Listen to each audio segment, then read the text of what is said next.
একজন সাধারণ রাজমিস্ত্রি থেকে সরাসরি ব্রাজিলের চূড়ান্ত বিশ্বকাপ স্কোয়াডে দাপট, যা কোনো নাটক সিনেমার গল্প নয়, যার হাত দুটোর নিয়তি ছিল সাধারণ জীবন, ইট পাথর আর সিমেন্ট বালুর সাথে যুদ্ধ করা, যার কপালে লেখা ছিল তীব্র দারিদ্র্যের নির্মম পরিহাস। আজ সেই হাত দুটোই ছুটে চলেছে বিশ্ব ফুটবলের সবচেয়ে আরাধ্য ট্রফি। হ্যাঁ, ফুটবল দুনিয়ার অনেক রূপকথার গল্প আপনারা শুনেছেন, কিন্তু আজ যা শুনবেন তা আপনার চোখে জলে ভাসিয়ে দেবে আর বুকের ভেতর এক অদ্ভুত শিহরণ তৈরি করবে। মাত্র কয়েক মাস আগেও যাকে ব্রাজিলের বিশ্বকাপ পরিকল্পনার আশেপাশেও ভাবেনি কেউ, যাকে ফুটবল বিশ্ব প্রায় ভুলেই গিয়েছিল, সেই ছেলেই সমস্ত হিসেব নিকেশ, সমস্ত ভবিষ্যৎবাণী দুমড়ে মুচড়ে দিয়ে সরাসরি জায়গা করে নিয়েছেন সর্বকালের সেরা দল ব্রাজিলের চূড়ান্ত বিশ্বকাপ একাদশে। সামান্য এক রাজমিস্ত্রি থেকে সেলেসাওদের বিশ্বমঞ্চের প্রধান অস্ত্র হয়ে ওঠার এই গল্প কোনো সাধারণ কামব্যাক নয়, এটি হলো ভাগ্য আর ঈশ্বরের তৈরি এক অলৌকিক মহাকাব্য। কে এই ছেলে, কিভাবে সম্ভব হলো এই অসম্ভব?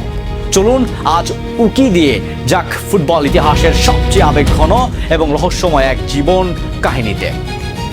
গল্পের নায়কের নাম ইগোর থিয়াগো। ব্রাজিলের আর 10টা সাধারণ ছেলের মতোই তার চোখেও ছিল ফুটবলার হওয়ার অদম্য স্বপ্ন, কিন্তু ভাগ্য তার প্রতি বিন্দু মাত্র সদয় ছিল না। বয়স যখন মাত্র 13 বছর, যখন একটা ছেলের বয়স বাবার হাত ধরে দুনিয়ার চেনার কথা, ঠিক তখনই এক ভয়ানক নিয়তির মুখে পড়েন থিয়াগো। মাথার আকাশ ভেঙে পড়ার মতো আকস্মিকভাবে তিনি হারান তার প্রিয় বাবাকে। বাবার মৃত্যুর পর থিয়াগোর সাজানো সংসার মুহূর্তেই এক টুকরে নরকে পরিণত হয়। মা আর পরিবারের মুখে দুমুঠো অন্ন তুলে দেওয়ার কোনো উপায় ছিল না। পেটের ক্ষুধা যখন ফুটবল খেলার স্বপ্নকে গিলে খেতে চাইল, তখন মাত্র 13 বছর বয়সে থিয়াগোকে ফুটবল ছেড়ে হাতে তুলে নিতে হয়েছিল রাজমিস্ত্রির মতো কঠিন সরঞ্জাম। তপ্ত রোদে পুড়ে ইট মাথার উপর নিয়ে সিমেন্ট বালির ধুলোয় নিজের ফুসফুসকে ক্ষত বিক্ষত করে দিনের পর দিন রাজমিস্ত্রি কাজ করেছেন এই কিশোর। ক্ষুধার্ত পেটে যখন তিনি ইটের পর ইট গেঁথে দেয়াল তুলতেন, তখন হয়তো চোখের কোণ দিয়ে গড়িয়ে পড়া জল মিশে যেত সিমেন্টের সাথে, কিন্তু বুকের গভীরে এক জেদ তিনি ঠিকই পুষে রেখেছিলেন। এই পাথর চাপা জীবন থেকে তাকে মুক্ত হতেই হবে, আর তার একমাত্র চাবিকাঠি ছিল ফুটবল। কঠোর পরিশ্রম আর অদম্য ইচ্ছাশক্তির জোরে থিয়াগো একদিন সত্যি রাজমিস্ত্রির কাজ ছেড়ে ফুটবলার হিসাবে নিজের ক্যারিয়ার করতে সক্ষম হন। একের পর এক বাধা টপকে ব্রাজিলের ক্লাব ফুটবল মাঠে তিনি যখন ইউরোপের নজরে পড়েন, তখন তার সামনে খুলে যায় স্বপ্নের দুয়ার। বিশ্বের সবচেয়ে কঠিন ও জনপ্রিয় লিগ ইংলিশ প্রিমিয়ার লিগে খেলার সুযোগ পান তিনি। যখন মনে হচ্ছিল থিয়াগোর দুঃখের দিন এবার শেষ, ঠিক তখনই ফুটবল দেবতা তার ওপর যেন আরও এবং এক কঠিন পরীক্ষা দিলেন। প্রিমিয়ার লিগে পা রাখার পরে তিনি আক্রান্ত হন ফুটবলারদের সবচেয়ে বড় অভিশাপ, এসিএল ইনজুরিতে। এই ইনজুরি মানেই একজন ফুটবলারের ক্যারিয়ারের প্রায় সমাপ্তি।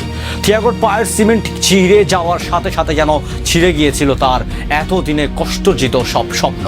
চারদিকের মানুষ বলতে শুরু করলো রাজমিস্ত্রির ছেলের গল্প এখানেই শেষ। কিন্তু যারা থিয়াগোকে চিনত তারা জানতো যে ছেলে 13 বছর বয়সের জীবন যুদ্ধ হার মানেনি, সে এক ইনজুরির কাছে কিভাবে মাথা নত করবে। অপারেশন থিয়েটার থেকে শুরু করে জিমের প্রতিটি কোনায় থিয়াগো লড়াই করেছেন নিজের সাথে।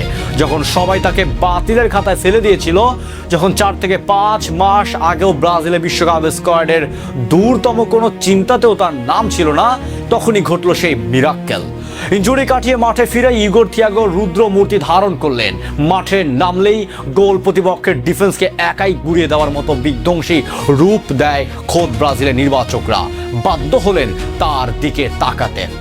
ব্রাজিলের আক্রমণ ভাগে যেখানে বড় বড় তারকাদের ফর্মহীনতা নিয়ে হাহাকার চলছিল, সেখানে ইগোর থিয়াগো আবির্ভূত হলেন এক ত্রাতা হিসেবে, যার ফলে সবাইকে চমকে দিয়ে কোনো ব্যাকআপ খেলোয়াড় হিসাবে নয়, বরং ব্রাজিলের চূড়ান্ত একাদশে মূল স্ট্রাইকার হিসাবে তার নাম ঘোষণা করা হলো। স্বপ্নের বিশ্বকাপের জন্য এটা শুধু একটা দল সুযোগ পাওয়া নয়, এটা হলো নিয়তির গালে এক জোরালো চর মেরে নিজের অধিকার ছিনিয়ে নেওয়া। যখন সবাই ইগোর থিয়াগোর ব্রাজিলের সেই ঐতিহ্যবাহী 9 নম্বর জার্সির গায়ে জড়িয়ে বিশ্বকাপের মাঠে পা রাখবেন, তখন কোটি কোটি মানুষ শুধু একজন ফুটবলারকে দেখবে না, তারা দেখবে এক লড়াকু আত্মাকে। তারা দেখবে 13 বছরের সেই পিতৃহীন ছেলেটিকে, যে একদিন দুমড়ে মুচড়ে দুমুঠো ভাতের জন্য অন্যের বাড়িতে রাজমিস্ত্রি কাজ করতেন।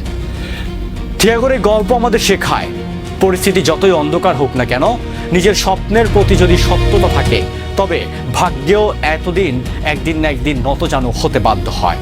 রাজমিস্ত্রির সেই হাত দুটো এবার তৈরি হচ্ছে বিশ্বজয়ের জন্য। ইগোর থিয়াগোর এই অবিস্মরণীয় কামব্যাক আপনাকে কতটা অনুপ্রাণিত করলো কমেন্ট করে জানাতে ভুলবেন না। ধন্যবাদ।